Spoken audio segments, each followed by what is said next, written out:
Landin, this is Adrian Gomez with 212 Athlete. Thanks for coming to the camp, and I'm excited to analyze this. As you come down, your heel stays up off the ground, and what that does is it doesn't allow your knee to drive forward.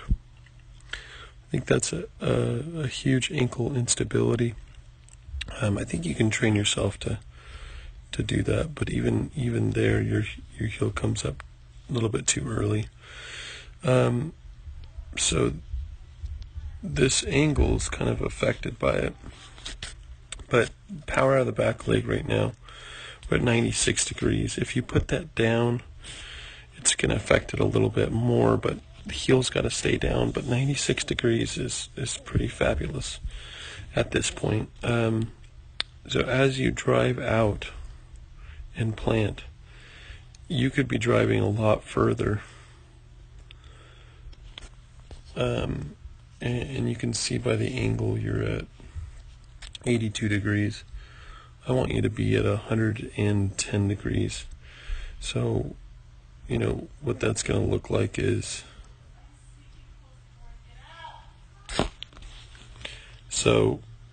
if you're driving probably another foot and a half further with your front leg, you're going to increase this angle. And that's going to give you extremely more, a lot more power out of that back leg. So external rotation at front leg. As you plant, your back hip can't rotate until the knee gets over the ankle, and you'll see that movement in that front leg. And so what happens is your knee has to stabilize. And so we're talking about 12 degrees of movement in your front knee before your hip can rotate. And you can see how your hip goes up, and your ankle comes up as well. So there's definitely something we need to work on with keeping your heels down. Your heel's going to come up a little bit on the front leg, but the back leg's got to stay down a little bit further. So that front leg can definitely, that's really going to stop your rotation and make it slower to be able to rotate. So let's move into the front leg. And this angle is quite important as well. And your angle's really, really good. I want it to be above 120 degrees, and so that's absolutely fabulous. I think you're doing a great job there. And basically what happens, your knee comes back and then your chest drives forward in this reciprocal action here. So fabulous job. I think there's a few things that you can work on in your lower half for sure. So moving to posture ball release. Let's look at this. So this would be A, this would be B, this would be C.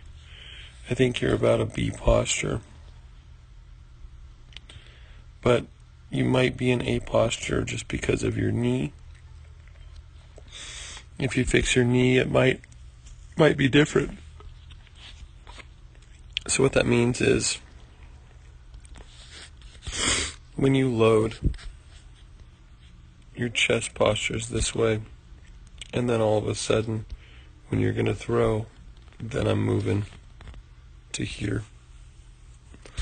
So what I'd propose is to start back about 6 inches, and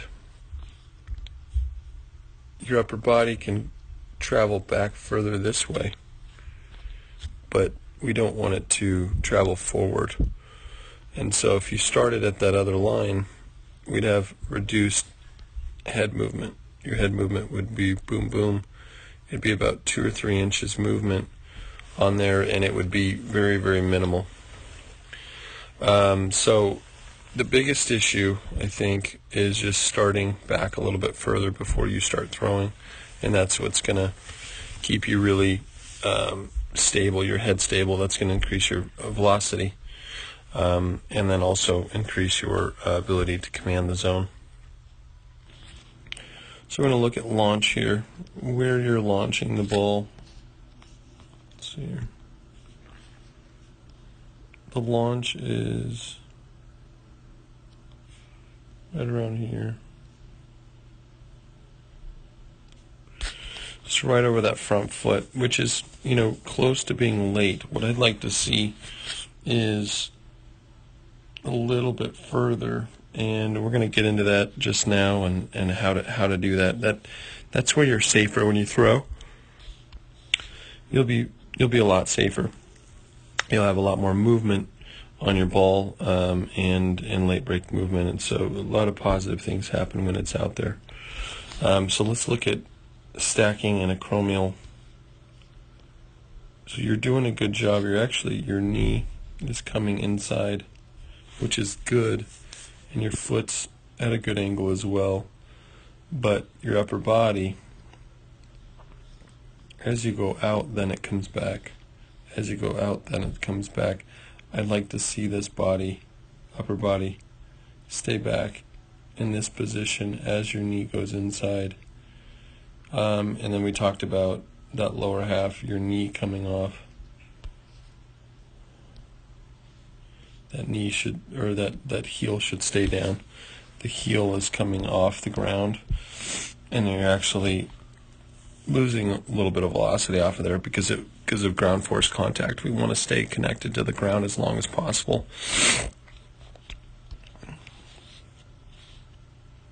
All right, so looking at front glove, so stacking could be better. That's something you can definitely work on. Let's look at your front glove. Your front glove is pinching a little bit, but you're mostly rotating with your body. I think it could be even better. So I want this front glove to come and pinch in here. You're tucking this arm in here. It's pretty good, but I want a better pinch with the scapula, and that's going to help you. So front glove could be, a lot. It could help a lot. It's what we call positive disconnection. We're going to check for high elbow right now, and this is helpful with just seeing, what goes first, your elbow, and actually your elbow goes prior, first before your chest. So you're really driving with your elbow and not your chest. And if we drove with your elbow a little bit better, you'd have a lot less stress on your shoulder. So I'm going to take a measurement off of your shoulders.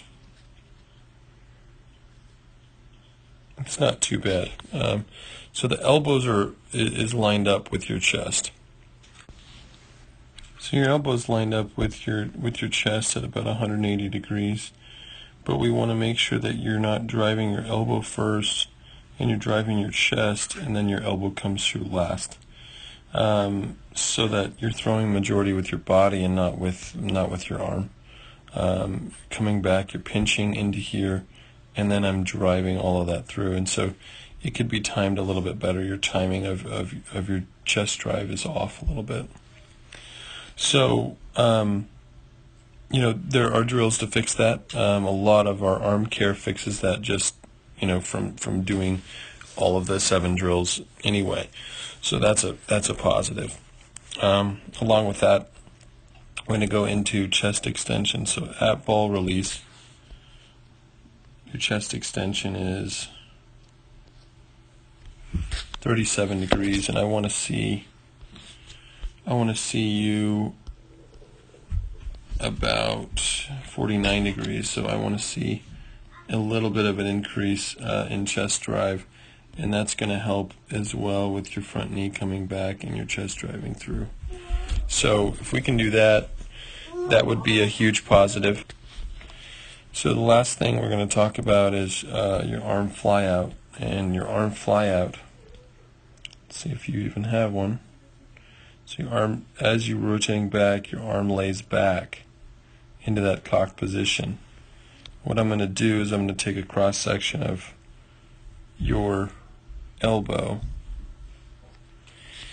and as you go forward into your motion, you can see that your wrist and your elbow go outside of that elbow.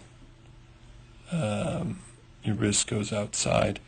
And what I want to do is, I'm not talking about having to be perfect and be a robot, but I want, instead of coming out and rotating through, I want to reduce that.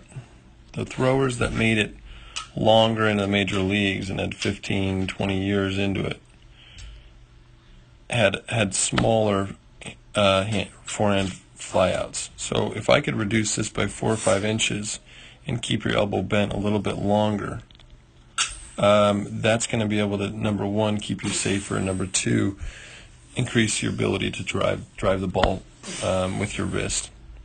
So thanks so much for,